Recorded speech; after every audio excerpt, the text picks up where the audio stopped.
Hello, আসসালামু আলাইকুম। Welcome back to our channel. তো আজকে আবার বানিয়ে দেখাবো কাঠের চুলায় খাস চালের সঙ্গে দেশি মুরগির কাচ্চি বিরিয়ানি। তো চলুন ভিডিওটি শুরু করা যাক।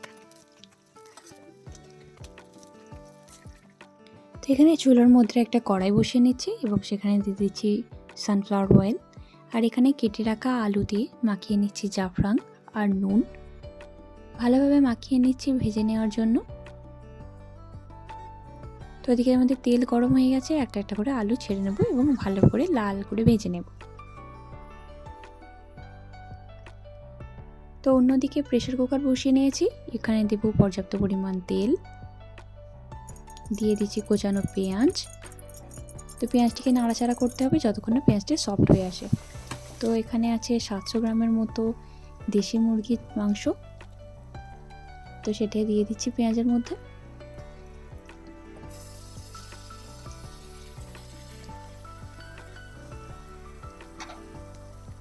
তো মাংসটিকে পেঁয়াজের সঙ্গে 1 মিনিট কষিয়ে নিচ্ছি।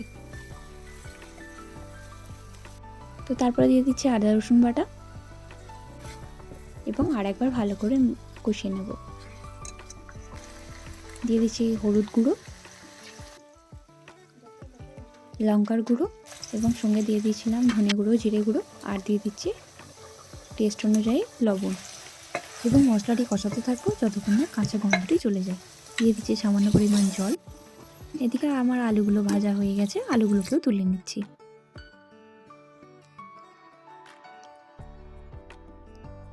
তো সেকেন্ড ব্যাচ আলুগুলোও দিয়ে দিচ্ছি ভাজার জন্য। এদিকে মাংসটি ভালোভাবে কষানো হচ্ছে। এরপর দিয়ে দেব বাড়ির তৈরি বিরিয়ানি মশলা এবং আবার নাড়াচাড়া করতে থাকবো কিছুক্ষণ।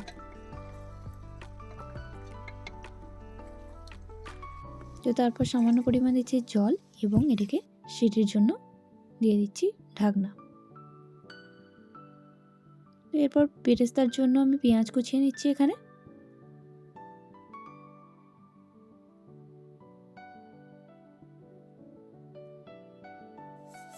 তো এই তো সিটি পড়ে গেছে প্রেসার কুকারের। এদিকে আমার আলু ভাজাও হয়ে গেছে, আলুগুলোকে আমরা তুলে নেব।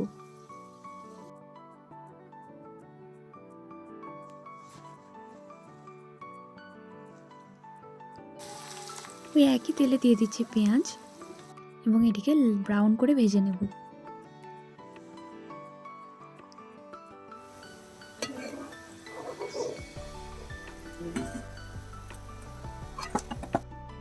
এই তো আমাদের বেরেস্তা কমপ্লিট রেডি হয়ে গেছে। এরপর প্রেসার কুকারের ঢাকনা খুলছি।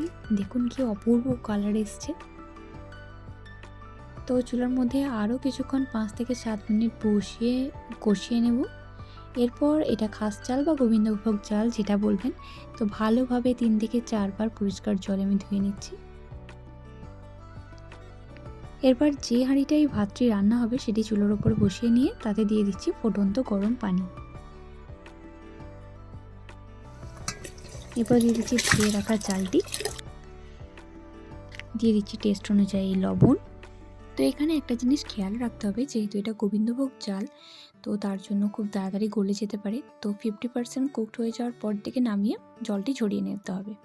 তো যেই হাঁড়িটায় বিরিয়ানিটা তৈরি হবে সেই হাঁড়িটা বসিয়ে নিলাম চুলার ওপরে এবং দিয়ে দিচ্ছি ভাজা তেল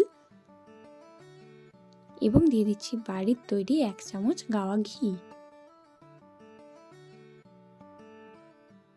তারপরে দিয়ে দেব রান্না হয়ে থাকা মাংসটি এবং কিছুক্ষণ নাড়তে থাকবো।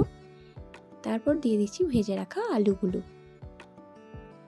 তো বেশ কিছুক্ষণ ঘিয়ের সঙ্গে মাংস এবং আলুটি নাড়াচাড়া করে তাতে দিয়ে দেবো 50% কুকড রাইসটি এবং ইভেনলি স্প্রেড করে দেবো। তো 2 মিনিট পর একটু নাড়াচাড়া করে ওপরের মাংস এবং আলুগুলোকে উপরে তুলে নিচ্ছি এবং ভাতগুলোকে একটু নাড়াচাড়া করে নিচ্ছি যাতে নিচে না লেগে যায়। তো তারপরে দিয়ে দিচ্ছি উপর থেকে গোলাপ জল এবং জাফরানের মিশ্রণটি এবং ছড়িয়ে দিচ্ছি বাড়ি তৈরি বিরিয়ানি মশলা এবং বেরেস্তাতে সামান্য পরিমাণ চিনি মিশিয়ে হাতে করে কিছুক্ষণ মেখে নেব। তারপর এটি বিরিয়ানির উপর ছড়িয়ে দেব।